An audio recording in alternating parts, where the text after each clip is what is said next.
दोस्तों चलिए आज की क्लास की शुरुआत करते हैं। आज हम देखेंगे PYQ। इसमें हम देख रहे हैं समीक्षा अधिकारी के बैच को टारगेट कर रहे हैं जो 2024 में फरवरी में हुआ था और फिर से अभी नोटिफिकेशन आया नहीं कब होगा।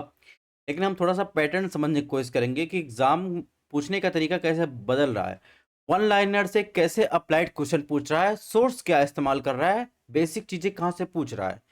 इसको जानना आपको बहुत ज़रूरी है क्योंकि समय के साथ सारी चीज़ें बदल जा रही हैं। यानी अगर बात करें दोस्तों प्रीलिम्स की बात करें, आरओ के या यूपी पीसीएस की बात करें तो उन सब का देखेंगे। और जो आने वाला यूपी पीसीएस का एग्ज़ाम भी है, अगर आप ये बेसिक चीज़ें पढ़ लेते हैं ज्योग्राफी की, तो आपका पक्का जो है इसमें से क्वेश्चन 100% इसमें से आने हैं। जैसे बात करें ज्योग्राफी सेक्शन की बात करें तो आप देखेंगे तो एक भारत का भौतिक पर्यावरण और एक है फंडामेंटल ज्योग्राफी के जो फंडामेंटल चीज़ें हैं। ये 2 बुक जो है ये बहुत ज़्यादा इंपॉर्टेंट है 12th क्लास की, ठीक है? 11th और 12th में। और इसके अलावा आप देखेंगे क्वेश्चन जो उठाए गए हैं आपको ज्योग्राफी के 6 क्लास से 8 क्लास से बहुत बेसिक चीज़ें आपसे पूछी गई हैं। और ये बुक ऐसी बुक है, सिर्फ पीसीएस में नहीं, आप यूपीएससी का भी एग्जाम दे रहे हैं। अभी हम आपको क्वेश्चन दिखाएंगे जो 2024 के आर पूछा गया है या पिछले साल जो यूपी पीसीएस का या यूपीएससी का एग्जाम हुआ उसमें कैसे क्वेश्चन पूछे गए हैं। देखेंगे आपको हूबहू आपको क्वेश्चन देखने को मिलेंगे, थोड़ा सा माइन्यूट अंतर आपको देखने को मिलेगा। तो चलिए क्लासेस को आगे बढ़ाते हैं। नए पैटर्न पर आधारित क्लासेस हैं, इसमें हम पीवाईक्यू द्वारा रिवीजन कर रहे हैं जिसमें 2024 से 2013 के जितने भी ज्योग्राफी और इन्वायरमेंट से जितने भी क्वेश्चन आए हैं उनको डिस्कस करेंगे। ये एपिसोड 2 है। अगर अभी तक आपने एपिसोड फर्स्ट नहीं देखा तो आप जाकर देख सकते हैं। एपिसोड फर्स्ट में हमने 2024 के ही क्वेश्चन लिए हैं क्योंकि हम इसमें छोटे छोटे क्लासेस में आपको 15-15 क्वेश्चन 12-12 क्वेश्चन पूरा एनालिसिस साथ समझा रहे हैं ताकि आपको आने वाले क्लास में या फिर आने वाले एग्जाम की बात करें उसमें क्वेश्चन आप लोग आसानी से समझ सकें, सोर्स क्या है वो समझ सकें। ये नहीं कि आपको रिवीजन सीरीज मैराथन सीरीज चल रही है तो आप आधे आधे घंटे 1-1 घंटे सिर्फ 10-10 मिनट का वीडियो देख रहे हैं।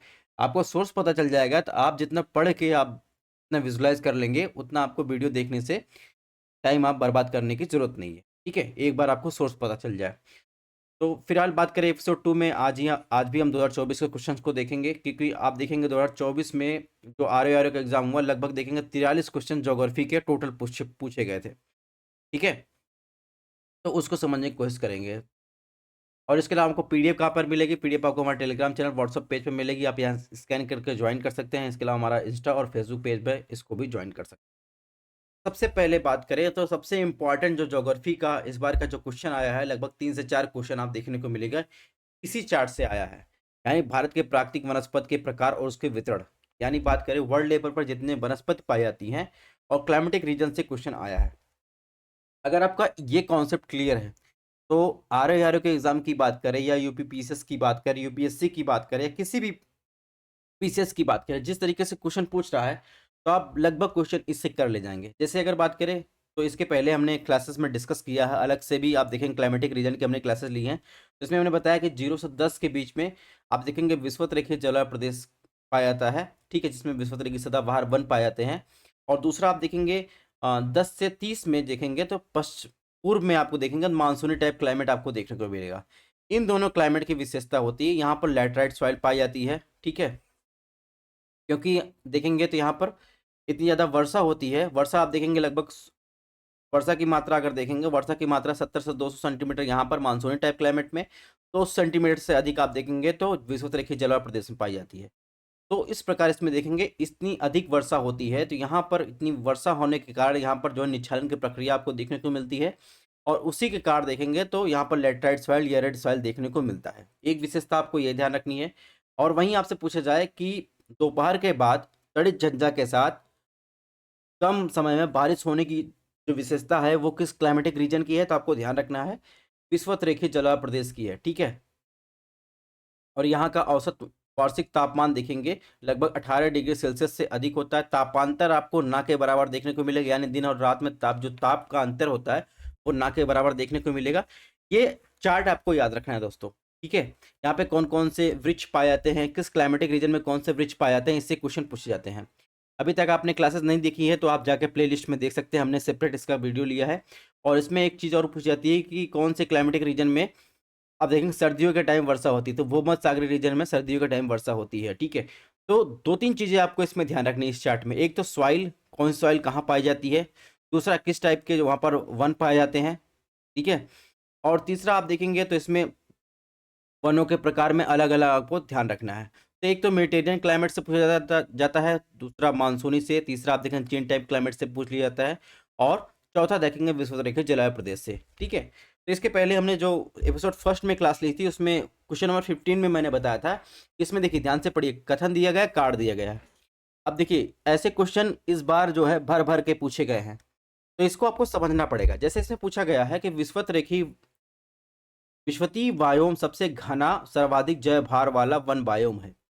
कार्ड बताया गया विश्वतरेखी वन क्षेत्र में वर्ष भर क्या होता है, उच्च वर्षा उच्च तापमान होता है।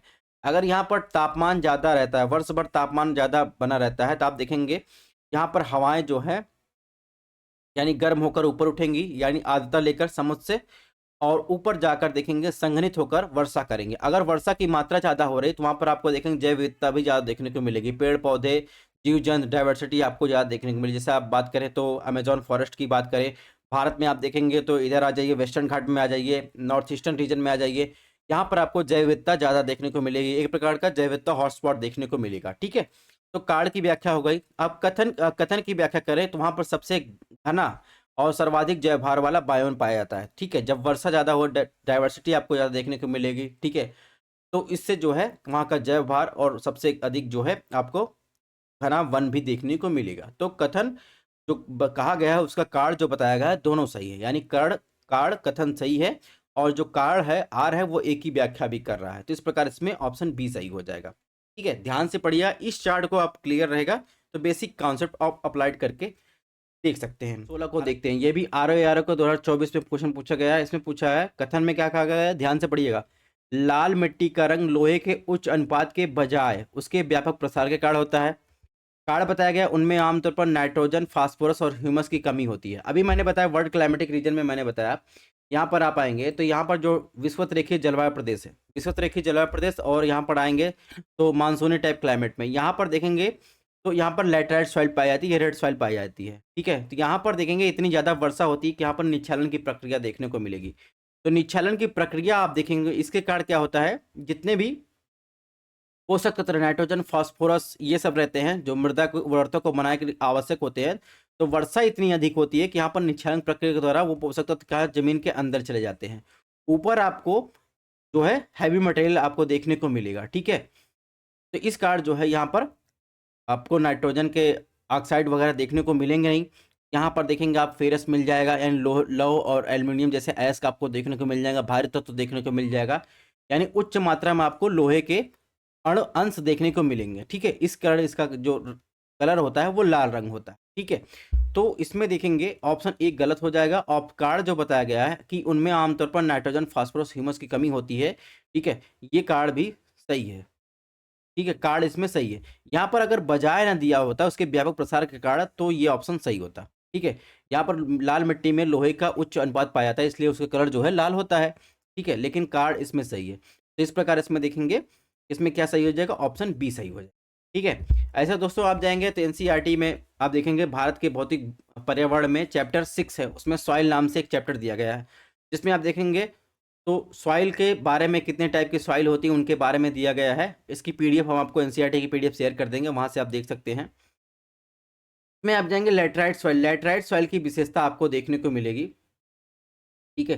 लैटराइट सॉइल में आप देखेंगे तो लैटराइट मृदा उच्च तापमान और भारी वर्षा के क्षेत्रों में विकसित होती है। ये मृदा उष्णकटिबंधीय वर्षा के कारण तीव्र निच्छालन का परिणाम होती है।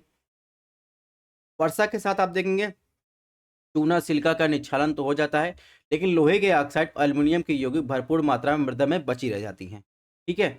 और इसमें देखेंगे उच्च तापमान में आसानी से पनपने वाले जीवाणु ह्यूमस की मात्रा को तेजी से नष्ट कर देते हैं, ठीक है। इनमें मृदाओं में जैव पदार्थ नाइट्रोजन फास्फेट कैल्शियम की कमी होती है तथा लौह ऑक्साइड और पोटास की अधिकता होती है। परिणाम स्वरूप लेटराइट जो सॉइल होती है कृषि के लिए अनुपयुक्त होती हैं, ठीक है। तो ये चीज़ें भी आपको यहाँ पर कहाँ पर मिलेगा, एनसीईआरटी की बुक में ये सारी चीज़ें लिखी गई हैं चैप्टर 6 में सॉइल में, ठीक है। इसके अलावा आपको इसमें क्या ध्यान रखना है दोस्तों, इसमें आप देखेंगे तो आईसीएआर ने यूएसडीए के मृदा वर्गीकरण के अनुसार भारत की मिट्टियों को निम्नलिखित क्रम में बांटा है। जैसे आप देखेंगे तो इसमें आप देखेंगे इंसेप्टसोल्स, एंटीसोल्स, एल्फिसोल्स, ठीक है, वर्टिसोल्स, ये नाम भी आपको ध्यान रखना है, ठीक है। तो इससे कभी-कभी कुछ क्वेश्चन पूछ लिए जाते हैं। नेक्स्ट क्वेश्चन की बात करते हैं। अब हम आपको बता रहे हैं एनसीईआरटी की इंपॉर्टेंस बता रहे थे। आरओ के लिए, आपके पीसीएस के लिए इंपॉर्टेंट हो गया। दूसरा एक क्वेश्चन देखिए, सबसे पहले क्वेश्चन को पढ़िए, सोर्स हम आपको बताएंगे। इसमें लिखा है उष्णकटिबंधीय वर्षा वनों में मृदा पोषक तत्व से भरपूर होती है। उष्णकटिबंधीय वर्षा वनों में उच्च ताप आर्द्रता के कारण मृदा में विद्यमान मृत जैव पदार्थ जल्दी से अपघटन हो जाता है। अभी मैंने एनसीईआरटी की बात की। एनसीईआरटी में आप देखेंगे तो यहाँ पर लेटराइट सॉइल की बात कर रहा है, तो लेटराइट सॉइल की ही बात कर रहा है, ठीक है। तो इसमें देखिए उसी की व्याख्या की गई है कि उष्णकटिबंधीय वर्षा में उच्च तापमान आर्द्रता के कारण मृदा में विद्यमान मृत जैव पदार्थ को जल्दी अपघटन होता है, ठीक है। तो इसमें देखिए कथन दो तो सही है, लेकिन कथन एक की बात करें, उष्णकटिबंधीय वर्षा वनों में मृदा पोषक तत्व से भरपूर होते हैं, ये बात गलत है। क्योंकि वहां पर निच्छालन की प्रक्रिया आपको देखने को मिलेगी। जितने पोषक तत्व रहते हैं, ठीक है, वो निच्छालन प्रक्रिया द्वारा कहा जाता है मिट्टी के नीचे के परतों में चले जाते हैं, ऊपर हैवी मटेरियल आपको देखने को मिलेगा। तो इसमें कथन एक गलत हो जाएगा, ठीक है, कथन दो सही है, ठीक है। तो इसमें कौन सही हो जाएगा? Option D. अब ये क्वेश्चन पूछा गया है दोस्तों सिविल सर्विसेज यानी यूपीएससी के एग्जाम में, आप देखेंगे 2023 में क्वेश्चन पूछा गया। तो आप अगर आप एनसीईआरटी पढ़ रहे हैं तो आपसे जो आयोग है, चाहे वो यूपीएससी का हो चाहे वो उत्तर प्रदेश लोक सेवा आयोग का, अगर उसको क्वेश्चन पूछना रहेगा तो उसने भी यहाँ से क्वेश्चन उठाया है, ठीक है, विश्व तरीके जलवायु प्रदेश से, तो उसको यहाँ से भी उठाना होगा, यहाँ से भी उठा सकता है। तो आपके लिए बेसिक चीजें, तो बेसिक क्लास तो आपके लिए जरूरी है, इसलिए आपको एनसीईआरटी पढ़ना जरूरी है। आप क्वेश्चन देखिए तो आपको समझ में आएगा कि एनसीईआरटी में भी क्या इंपॉर्टेंट है, ठीक है। नेक्स्ट क्वेश्चन की बात करते हैं, 2024 में पूछा गया है। देखिए ये भी सॉइल से ही पूछा गया क्वेश्चन है, और इसी चैप्टर 6 से ये क्वेश्चन पूछा गया है।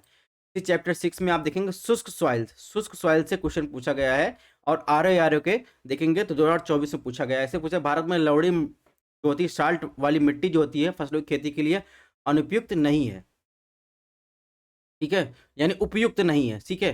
कारण बताया गया है लवड़ी मिट्टी जो यानी साल्ट वाली मिट्टी जो नमक की मात्रा अधिक होती है, जिसका मुख्य कारण शुष्क जलवायु, खराब जल निकासी है। तो आप देखेंगे यहाँ पर, आप देखेंगे शुष्क मृदाएं की विशेषता क्या होती है। ये सामान्यतः संरचना से बलुई और प्रकृति से लवड़ी होती है, यानी साल्ट होता है। जलवायु, उच्च तापमान, तीव्र गति से वाष्पीकरण के कारण इन मृदाओं में नमी और ह्यूमस कम होते हैं। इसमें नाइट्रोजन अपर्याप्त और फास्फेट सामान्य में मात्रा में होता है। मृदा की तली संस्तरों में कंकड़ों की परत बढ़ने के कारण पानी का रिसाव सीमित हो जाता है। इसके लिए सिंचाई किए जाने से मृदाओं की पौधों की सतत वृद्धि के लिए नमी की सतह उपलब्ध रहती है, ठीक है। इसमें अब क्या कहा गया है, ये मृदाएं यानी शुष्क मृदाएं विशिष्ट शुष्क स्थलाकृति वाले पश्चिमी राजस्थान में अभिलक्षित होती हैं, ठीक है। ये मृदाएं अनुर्वर होती यानी है उर्वर नहीं होती हैं, क्योंकि इसमें ह्यूमस और जैव पदार्थ की मात्रा कम पाई जाती है, ठीक है। तो इससे ये क्वेश्चन पूछा गया है। तो ये जो कथन बताया गया भारत में लवड़ी मिट्टी फसलों की खेती के लिए अनुपयुक्त होती है, बिल्कुल सही है। कार्ड भी जो बताया गया वो भी सही है, यानी ए और आर दोनों सही है, आर ए की सही व्याख्या करता है, यानी ऑप्शन डी इसमें सही हो जाएगा। तो इस प्रकार आप समझ सकते हैं कैसे इसका इंपॉर्टेंस है। अब देखिए सॉइल से क्वेश्चन पूछा गया। अब फिर देखिए आरओ में फरवरी 2024 में आप देखेंगे इसमें फसल से क्वेश्चन पूछा गया।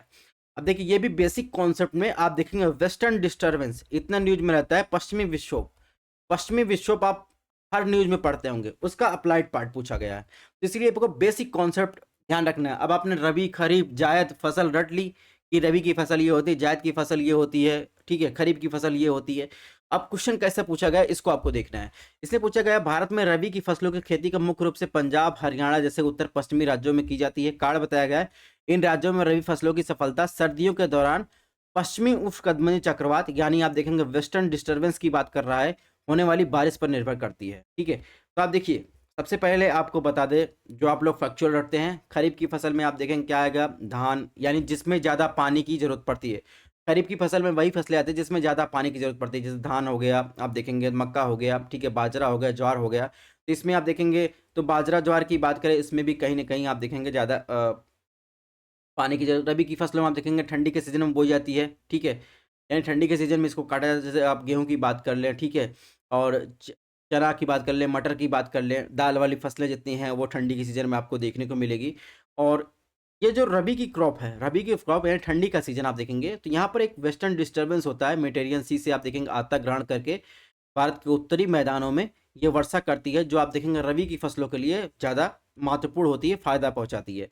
इसीलिए आप देखेंगे यहाँ पर रबी की फसलों में जो अक्टूबर से दिसंबर के बीच जो है इसे बोया जाता है और हार्वेस्ट किया जाता है अप्रैल से जून के बीच, आप देखेंगे उसमें आप देखेंगे तो ये जो है ये कोल्ड वेदर इसको चाहिए, ठीक है। इसीलिए इसे क्या कहते हैं, विंटर क्रॉप्स कहते हैं। इसे पंजाब, हरियाणा, हिमाचल प्रदेश, जम्मू कश्मीर, उत्तराखंड और उत्तर प्रदेश में यानी पश्चिमी रीजन में बोया जाता है। इस प्रकार इसको जो फायदा पहुंचाता है, इसके लिए पानी की भी जरूरत पड़ती है, लेकिन जितनी पानी की जरूरत पड़ती है उतना वेस्टर्न डिस्टर्बेंस द्वारा यहाँ पर पश्चिमी एरिया में इसके ये पूरा कर देता है, इसीलिए रबी की फसलों को ये फायदा पहुंचाता है। तो इसका काल और कथन दोनों सही है, ठीक है। तो इसमें क्या सही हो जाएगा, ऑप्शन डी सही हो जाएगा, ठीक है। तो इस प्रकार से अप्लाइड चीज़ें आपको ध्यान रखनी है यहाँ पर। और खरीफ की फसलों के बारे में, जायद फसलों के बारे में दिया गया है, ये चीज़ें आपको देख लेनी है। नेक्स्ट क्वेश्चन की बात करें तो देखिए ये भी अप्लाइड क्वेश्चन है और बेसिक कॉन्सेप्ट से क्वेश्चन पूछा गया है। और ऐसे ही आपको दिखाएंगे 2023 में आप देखेंगे तो यूपीएससी में भी क्वेश्चन पूछा गया है, जो आपके अगर आपको डाटा भी नहीं मालूम है तब भी आप बेसिक कॉन्सेप्ट से कर लेंगे। आप उसके लैंडस्केप को ध्यान रखेंगे तो आप कर ले जाएंगे। इसमें पूछा है बढ़ती आबादी को पेट भरने के लिए भारतीय कृषि में महत्वपूर्ण तकनीक और संस्थागत सुधारों की आवश्यकता है।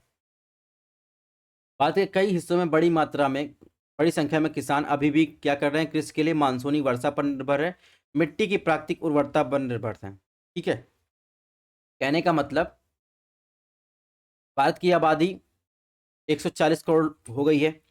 अब अगर आप पारंपरिक रूप से, अधिकतर किसान भारत में पारंपरिक रूप से खेती कर रहे हैं, तो उनकी जो प्रोडक्टिविटी है एक हेक्टेयर में यानी इंटेंस फार्मिंग नहीं करते, जितनी प्रोडक्टिविटी होनी चाहिए उतनी नहीं हो रही, समय के साथ उसकी उर्वरता कम होती जा रही है। तो इसीलिए इसमें कथन में कहा गया है कि अगर पूरी भारत की आबादी का पेट भरना है तो कृषि में आप देखेंगे इंफ्रास्ट्रक्चर में, संस्थागत में, जैसे आप बात करेंगे तो अब भारत में अभी भी आप देखेंगे ट्रैक्टर का बहुत कम, सबके पास ट्रैक्टर नहीं है, ठीक है। टेक्नोलॉजी का उपयोग कम किया जाता है, इससे प्रोडक्टिविटी भी कम होती है। तो इन सभी तकनीकी और संस्थागत सुधारों की आवश्यकता है, यानी आप कह सकते हैं इसमें कारण और कथन दोनों सही है और आर जो है एक ही व्याख्या भी कर रहा है, यानी इसमें ऑप्शन ए सही है। अब देखिए एक क्वेश्चन पूछा गया, अब इसको पढ़िएगा, सोर्स हम आपको बाद बताएंगे। इसमें पूछा गया चीन की तुलना में भारत के पास अधिक कृषि योग्य क्षेत्र है।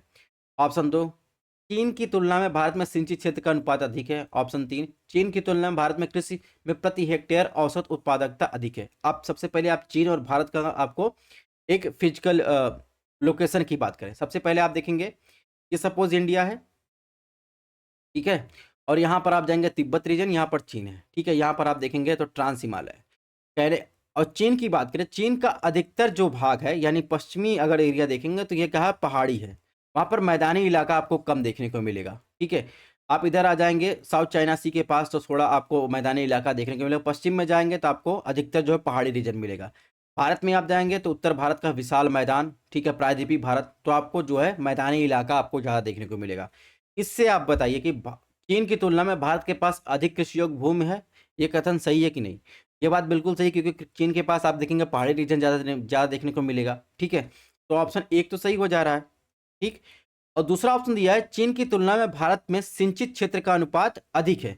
जब यहाँ पर कृषि के लिए लैंड ज़्यादा है, यहाँ पर सिंचाई के क्षेत्र ज़्यादा है, ठीक है, तो यहाँ भारत में सिंचित क्षेत्र ज़्यादा होगा चीन की तुलना में, क्योंकि इसके पास लैंड ही इतना नहीं है एग्रीकल्चर के लिए, ठीक है। इसीलिए आप देखेंगे तो इसमें ऑप्शन 2 सही हो जाएगा। अब यहाँ पर ऑप्शन 3 देखिए, चीन की तुलना में भारत में प्रति हेक्टेयर औसत उत्पादकता अधिक है, ये कहा गया है। ये बात गलत है, भारत के पास जो है प्रति हेक्टेयर उत्पादकता कम है। क्यों? क्योंकि इसका आंसर आपको यहाँ से मिलेगा। भारत के कई हिस्सों में बड़ी संख्या में किसान अभी भी क्या कर रहे हैं, मानसूनी वर्षा और मिट्टी की उर्वरता पर निर्भर हैं। उन भारत के किसान जो है ट्रेडिशनल खेती पर निर्भर हैं, ठीक है। उनको अभी टेक्नोलॉजी के साथ संस्थागत सुधारों की आवश्यकता है। इसलिए आप देखेंगे यहाँ पर चीन में देखें, चीन के पास लैंड भले ही कम है लेकिन वहाँ पर इंटेंस फार्मिंग की जाती है, टेक्नोलॉजी का उपयोग किया जाता है, यानी प्रति हेक्टेयर में वहाँ पर आप देखें 1 हेक्टेयर में उत्पादकता वहाँ पर अधिक है। अभी हम डाटा की बात नहीं कर रहे दोस्तों, डाटा की बात तो छोड़िए, बेसिक कॉन्सेप्ट से क्वेश्चन हल होगा, ठीक है। तो चीन के पास जो है लैंड कम है लेकिन उसके पास टेक्नोलॉजी है, प्रति हेक्टेयर जो उत्पादकता, औसत उत्पादकता, वो क्षमता उसके पास ज़्यादा है। भारत के पास लैंड ज़्यादा है लेकिन वहाँ पर ट्रेडिशनल खेती हो रही है, इसलिए यहाँ पर उत्पादकता कम है चीन के मुकाबले। इसमें ऑप्शन 3 जो है गलत हो जाएगा, यानी 1 और 2 सही सही है, ठीक है। अब ये पूछा गया यूपीएससी प्रीलिम्स 2023 में क्वेश्चन पूछा गया है। हमको डाटा पता नहीं है ना, हमने आपको डाटा बताया है, लेकिन क्वेश्चन आपको ऐसे ही सॉल्व करने हैं, ठीक है। और डाटा से भी देखेंगे तो वही चीज़ें आपको देखने को मिलेंगी।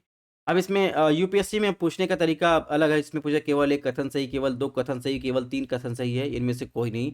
लेकिन हमने आपके लिए सिंप्लीफाई कर दिया। कैसे? जैसे आपके आयोग द्वारा पूछा जाता है पीसीएस के थ्रू। ठीक है, तो ऐसे भी क्वेश्चन पूछा जाता है, तो आपको ऐसे भी हल करना चाहिए।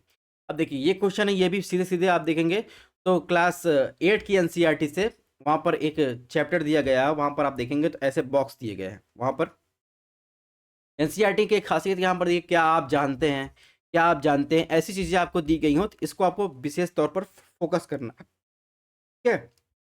बहरहाल क्वेश्चन को पढ़ते हैं। इसमें पूछा किस पद्धति दिया गया है, क्षेत्र दिया गया है, झूमिंग, मिल्पा, लदांग। इसको आपको बताना है कि सही उत्तर आपको बताना है।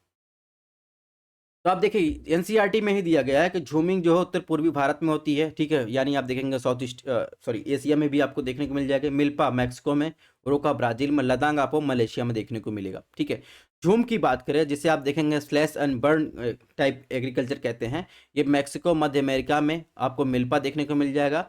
वेनेजुएला में कोनोको, ब्राजील में रोका, मध्य अफ्रीका में मोशोले, इंडोनेशिया में लदांग, वियतनाम में रे टाइप की आपको ट्रेडिशनल यानी आदिम कृषि देखने को मिलेगी। तो ये सब जो है आप देखेंगे एनसीईआरटी में दिया गया है। ऐसे ही दोस्तों इसमें अगर बात करें इसमें कौन सा सही हो जाएगा, इसमें 1 और 2 सही हो जाएगा। और कुछ चीज़ें आपको इन्फॉर्मेशन दे देते हैं, जैसे आदिम कृषि जो होती है यानी निर्वहन कृषि की बात करें तो उसे अलग-अलग राज्यों में अलग-अलग नाम से जाता है। जैसे झुमना आप देखेंगे असम, मेघालय या मिजोरम, नागालैंड में कहा पमालू मणिपुर में, दीपा छत्तीसगढ़ के बस्तर जिला अंडमान निकोबार द्वीप समूह में, पेवर दहिया मध्य प्रदेश में, पामा डाबी या कोमना ब्रिंगा उड़ीसा में, पुरुआ झारखंड में। ठीक है, खिल हिमालय बेल्ट में ये कहा जाता है। ये सब क्या है, आदिम निर्वाहन कृषि क्षेत्र है। ठीक है, तो ये चीज़ें भी दोस्तों आपको याद रखनी है। सारी चीज़ें मैंने एनसीईआरटी से आपको सोर्स बता दिया है, तो इसलिए आपको एनसीईआरटी पढ़ना जरूरी है। तो ये भी आप देखेंगे एनसीईआरटी से लिया गया है। इसमें 2024 में क्वेश्चन पूछा गया है। इसमें पूछा गया है कि अपरदन पर विचार कीजिए और इन प्रकार के कटाव के कारण खेतों से मिट्टी के नुकसान के बढ़ते क्रम के अनुसार इन्हें सही क्रम में व्यवस्थित करना। ऑप्शन 1 अवनलिका अपर्दन, 2 स्प्लैश अपर्दन, 3 नलिका अपर्दन, 4 परतदार अपर्दन। आपको सही उत्तर आपको बताना है।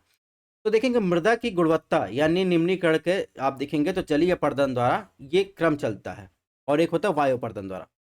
सबसे पहले आप देखेंगे जलीय प्रदूषण। सबसे पहले अगर आप मिट्टी की बात करें, ऐसे खेत है, खेत पर सबसे पहले क्या होती है, वर्षा की छोटे छोटे बूंदें पड़ती हैं तो उसकी ऊपरी परत हटती है।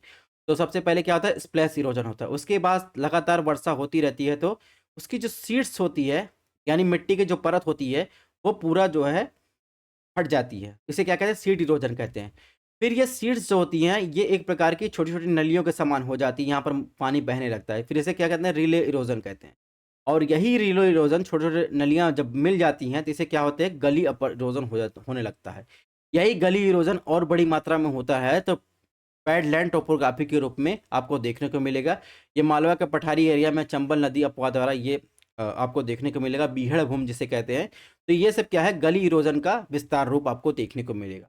तो कहने का मतलब क्या है, क्रम इसका क्या होगा, सबसे पहले स्प्लैश इरोजन होता है, यानी पानी की बूंदें जो है पृथ्वी की सतह पर पड़ेंगे तो वहाँ की पपड़ियाँ आपको छोटी-छोटी बूँदें आपको देखने को मिलेगी इरोजन के रूप में। फिर आप देखेंगे इससे क्या होगा, प उसकी मिट्टी की परतें हटेंगी ऊपर से। फिर परतें हटने के बाद वहाँ पर छोटी-छोटी नलिकाएँ बन जाएँगी और वही नलिकाएँ बन के जो है आप देखेंगे तो अवनलिका इरोजन या गली इरोजन आपको देखने को मिलेगा। तो इस प्रकार दोस्तों इसमें क्या सही हो जाएगा? इसमें ऑप्शन बी सही हो जाएगा, इसको ध्यान रखना है। ठीक है?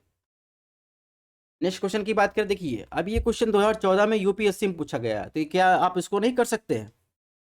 ठीक है, इसमें पूछा गया मृदा अपरदन की समस्या निम्नलिखित में किससे संबंधित है? सीढ़ीदार खेती, वनों की कटाई, उपखंड जलवायु। अब आप ज़्यादा दिमाग लगाने की जरूरत नहीं है।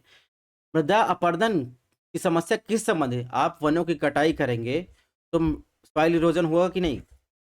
और इसमें आपको कोई ऑप्शन पता नहीं। सीढ़ीदार खेती क्या है, मृदा अपरदन की समस्या का समाधान करने के लिए आप देखें पहाड़ी रीजन में सीढ़ीदार खेती की जाती है। ठीक है, उष्णकटिबंधीय जलवायु का कोई मतलब है नहीं, तो इसमें ऑप्शन 2 ही सही हो जाएगा। अब यहाँ पर देखिए मृदा के संरक्षण और प्रबंधन संबंधित जैविक विधियाँ होती हैं, जैसे आप देखेंगे शुष्क कृषि क्षेत्र का विकास, दोषपूर्ण कृषि में सुधार करना, जैसे वृक्षारोपण करना। ठीक है, इसमें आप देखेंगे तो आप देखें एग्रो यानी कृषि विज्ञान विधि होती है, इसमें मल्चिंग बनाना, पलवार बनाना होता है सॉइल इरोजन को रोकने के लिए। कंटूर फार्मिंग की जाती है, समोच्च रेखी खेती की जाती है और स्ट्रिप फार्मिंग की जाती है। इसके अलावा देखेंगे तो मृदा संरक्षण संरक्षण की जैविक या यांत्रिक विधियाँ हैं। तो आप देखें कंटूर ट्रेंचिंग की जाती है, ऐसे छोटे छोटे गड्ढे बनाकर जो है यहाँ पर इरोजन को रोका जाता है। कंटूर ट्रेसिंग की जाती है। ट्रेसिंग मतलब आप देखेंगे कि सीढ़ीदार खेती की जाती है। बेसिन लिस्टिंग की जाती है, इसे बेसिन बनाया जाता है। ये सब सॉइल इरोजन को रोकने के तरीके हैं। टेरिस बाइंडिंग, यहाँ पर देखेंगे तो ये भी आप देखेंगे पहाड़ी रीजन में किया जाता है, तो इसके किनारे पर जो छोटे छोटे मेड़ टाइप में बना दी जाती है, बांध टाइप में, ठीक है, ताकि सॉइल इरोजन ना हो। तो ये सब देखेंगे मृदा संरक्षण की विधियाँ हैं। नेक्स्ट क्वेश्चन की बात करें दोस्तों, ये भी RO में 2024 पूछा गया है, और इससे हम अदर एग्जाम में पूछे गए इसी टॉपिक से आपको क्वेश्चन करवाते हैं, ताकि आप पता चलेगा कैसे क्वेश्चन पूछे जा रहे हैं। इसमें पूछा है कोयला के संदर्भ में, ऑप्शन 1 भारत दुनिया में कोयले के अग्रणी उत्पादकों में से एक है। ऑप्शन 2 भारत के झारखंड और छत्तीसगढ़ जैसे राज्यों में कोयले का विशाल भंडार है। तो मैंने कई बार इस बार के आर ओ के एग्जाम में PYQ सॉल्व करवाया था, उसमें आपको एक डाटा समझाया था। ये आपको याद होगा अगर आपने क्लास देखी होगी, तो उसमें मैंने बताया था कोल रिजर्व इंडिया के बारे में, ठीक है, जिसमें झारखंड ये क्रम है। झारखंड के बाद सबसे ज़्यादा कोयला रिजर्व है, फिर उड़ीसा, छत्तीसगढ़, वेस्ट बंगाल, मध्य प्रदेश, ठीक है, ये कोल रिजर्व है इंडिया के बारे में, ठीक है। तो इसमें ऑप्शन 1 जो है 2 सही है, यानी भारत झारखंड छत्तीसगढ़ जैसे राज्य में कोयले के विशाल भंडार है। अब विश्व लेवल पर देखिए, विश्व लेवल पर कोल्ड रिजर्व की बात करें तो USA, रशिया, ऑस्ट्रेलिया, चाइना और इंडिया ये कोल्ड रिजर्व में 5वें स्थान पर आता है। तो पहला ऑप्शन क्या है, भारत दुनिया के कोयले अग्रणी उत्पादकों में से एक है। तो यहाँ क्या कहा है, यहाँ उत्पादक पूछा है, रिजर्व नहीं पूछा है। अब उत्पादक को देख लेते हैं। उत्पादक में देखेंगे सबसे ज़्यादा कोयला चाइना से होता है, उसके बाद सेकंड में देखेंगे इंडिया से है। तो इसमें ऑप्शन 2 भी सही है, ऑप्शन 1 भी सही है। तो इसमें ऑप्शन A सही है, 1 और 2 दोनों, ठीक है।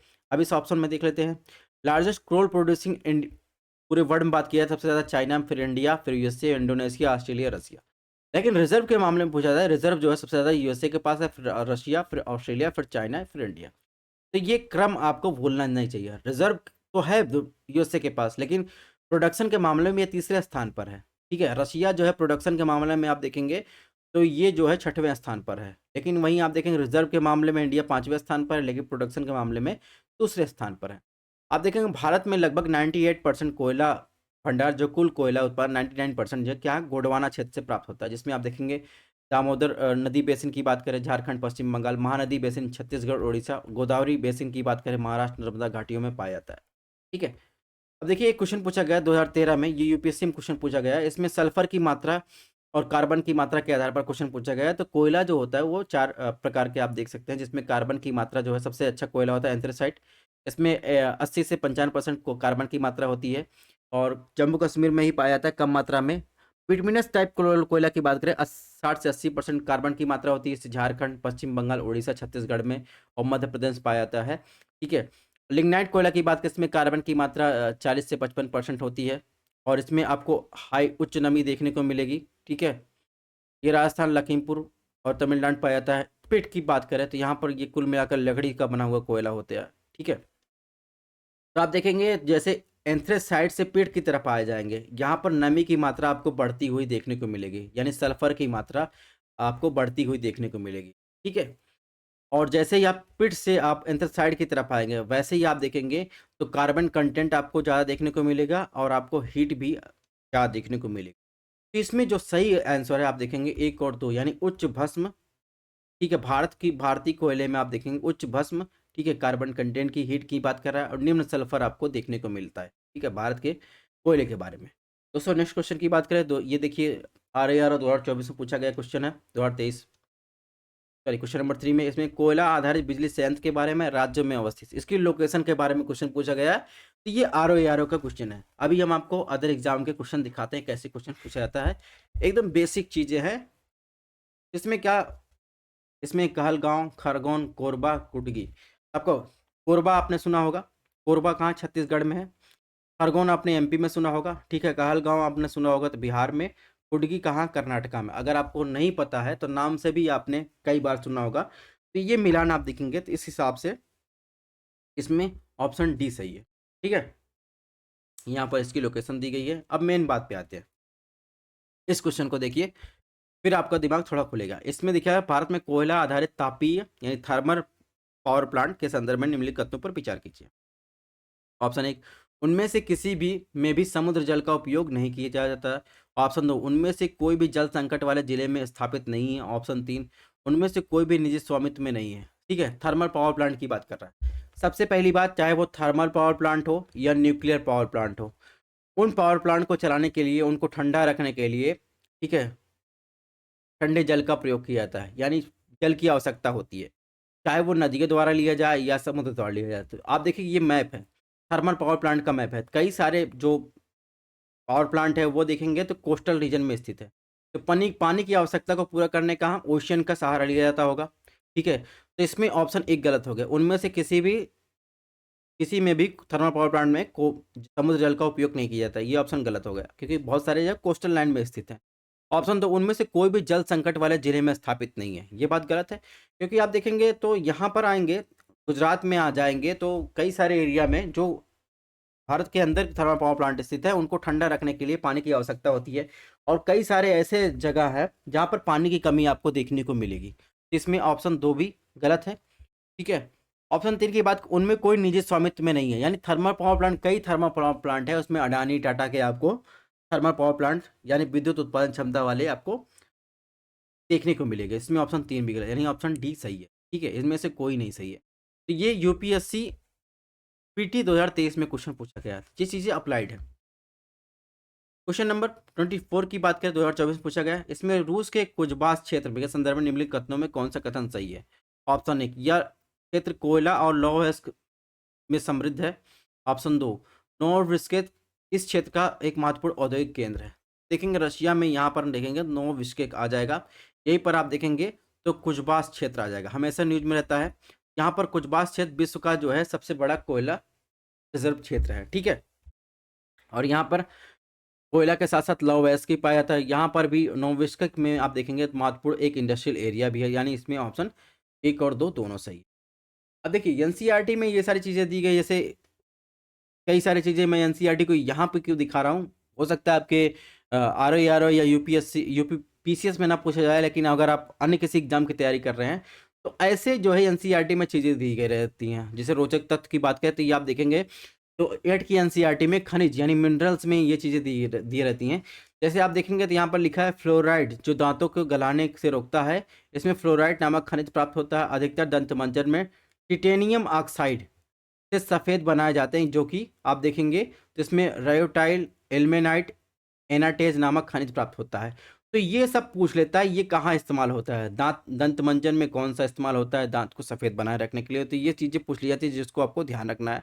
और इसमें रोचक तथ्य ऐसे एनसीईआरटी में दिया, जैसे रेड होल माइन के बारे में आपने सुना होगा, तो ये कोई नई चीज़ नहीं है। रेड होल माइन के बारे में अभी उत्तराखंड में आप देखेंगे तो बद्रीनाथ जो हाईवे बन रहा था उसमें जो मजदूर फंस गए थे, तो रेड होल माइनर का नाम आया था। तो इसमें देखेंगे तो इसे अवैध घोषित कर दिया गया था एनजीटी द्वारा। तो ये पहले से चला आ रहा है, ये जेवई और चेरापूंजी में कोयले खनन में परिवार के सदस्य द्वारा लंबी संकीर्ण सुरंग बनाकर उसमें किया जाता। तो ये सब सारी चीज़ें एनसीईआरटी में लिखी गई, ऐसा नहीं पहली बार किया जा रहा है। जैसे अभी हमने पढ़ा कि कोयले के बारे में पढ़ा, उसके टाइप के बारे में पढ़ा, अगर लौह अयस्क की बात कर रहे हैं उसके बारे में पढ़ा, जैसे इसमें मैग्नेटाइट होता है, ये लौह अयस्क का सबसे मूल्यवान प्रकार है, इसमें 70% से अधिक जो है धात्विक लोहा होता है। इसके बाद हेमेटाइट होता है, फिर टाइटाइट होता है, फिर लिमोनाइट होता है। तो ये क्रम भी आपको ध्यान रखना है।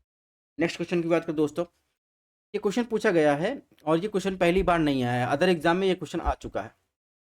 तो ऐसे भी क्वेश्चन आ सकते हैं जिसमें पूछा भारत में कोयला खनन की महत्वपूर्ण घटनाओं पर विचार कीजिए, इन्हें सही क्रोनोलॉजी में आपको बनाना है, सबसे पहले से लेकर सबसे आखिरी। ये भी एनसीईआरटी में आपको मिल जाएगा। इसमें रानीगंज कोयले का प्रथम उत्पादन, ऑप्शन दो, कोल इंडिया लिमिटेड की स्थापना, ऑप्शन तीन, कोयले खदानों का राष्ट्रीयकरण, ऑप्शन चार, राष्ट्रीय कोयला विकास निगम की स्थापना। इसको सही उत्तर आपको बताना, ठीक है। तो इसमें देखिए, इसमें यहाँ पर देखिए तो भारत में व्यावसायिक कोयले खनन की शुरुआत 1773 में ईस्ट इंडिया कंपनी के मैमर, सुमनेर और हिटली द्वारा दामोदर नदी बेसिन के पश्चिमी तट पर स्थित रानीगंज कोलफील्ड में की गई, ठीक है। और इसके बाद देखेंगे यहाँ पर बहुत सारे चीज हिस्टोरिकल बैकग्राउंड लिखा गया है। तो इसमें यहाँ पर आए 1956 में राष्ट्रीय कोयला विकास निगम की स्थापना के साथ सरकार ने देश में कोयले खनन के क्षेत्र के विकास पर विशेष ध्यान दिया। फिर आप देखेंगे कोयले का राष्ट्रीयकरण की बात करें तो इसमें देखेंगे 1971-72 में देखेंगे तो ये इंदिरा गांधी का टाइम था। इसमें 1973 में कोकर कोयला खदान आपात प्रावधान अधिनियम 1971, कोकर कोयला खदान राष्ट्रीयकरण अधिनियम 1972 और कोयला खान राष्ट्रीयकरण अधिनियम 1973 के माध्यम से देश के सभी कोयला खदानों का राष्ट्रीयकरण किया गया। 1973 में भारत में कोयले के राष्ट्रीयकरण के बाद देखेंगे 1975 में कोल इंडिया लिमिटेड की स्थापना की गई। ठीक है, और वर्तमान में देश में कुल कोयला उत्पादन में कोल इंडिया लिमिटेड की भागीदारी 82% है। तो इस प्रकार आप देखेंगे दोस्तों, इसमें जो सही होगा, ठीक है, इसमें वो सही हो जाएगा। सबसे पहले रानीगंज कोयले का प्रथम उत्पादन होता है, फिर आप देखेंगे एनसीडीसी की स्थापना की जाती है, इसके बाद कोयले का आप देखेंगे तो कोयले खदानों का राष्ट्रीयकरण किया जाता है, फिर आप देखेंगे कोल इंडिया लिमिटेड की स्थापना की जाती है, यानी ऑप्शन डी सही।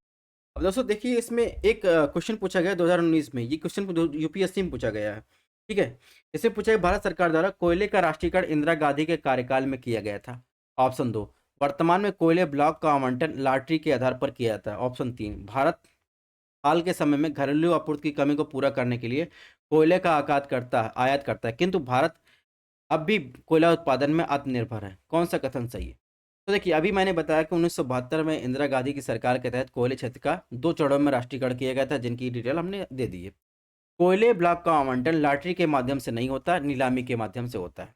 ठीक है, तो ऑप्शन 2 गलत। इसमें लिखा कोयले क्षेत्र पर भारत का एकाधिकार क्षेत्र है। भारत के पास दुनिया का 5वां सबसे बड़ा कोयला भंडार है, अभी मैंने बता चुका डाटा में। ठीक है, लेकिन एकाधिकार फर्मों द्वारा कोयला उत्पादन की अक्षमता के कारण घरेलू आपूर्ति की कमी को पूरा करने के लिए कोयले का आयात किया जाता है। ऑप्शन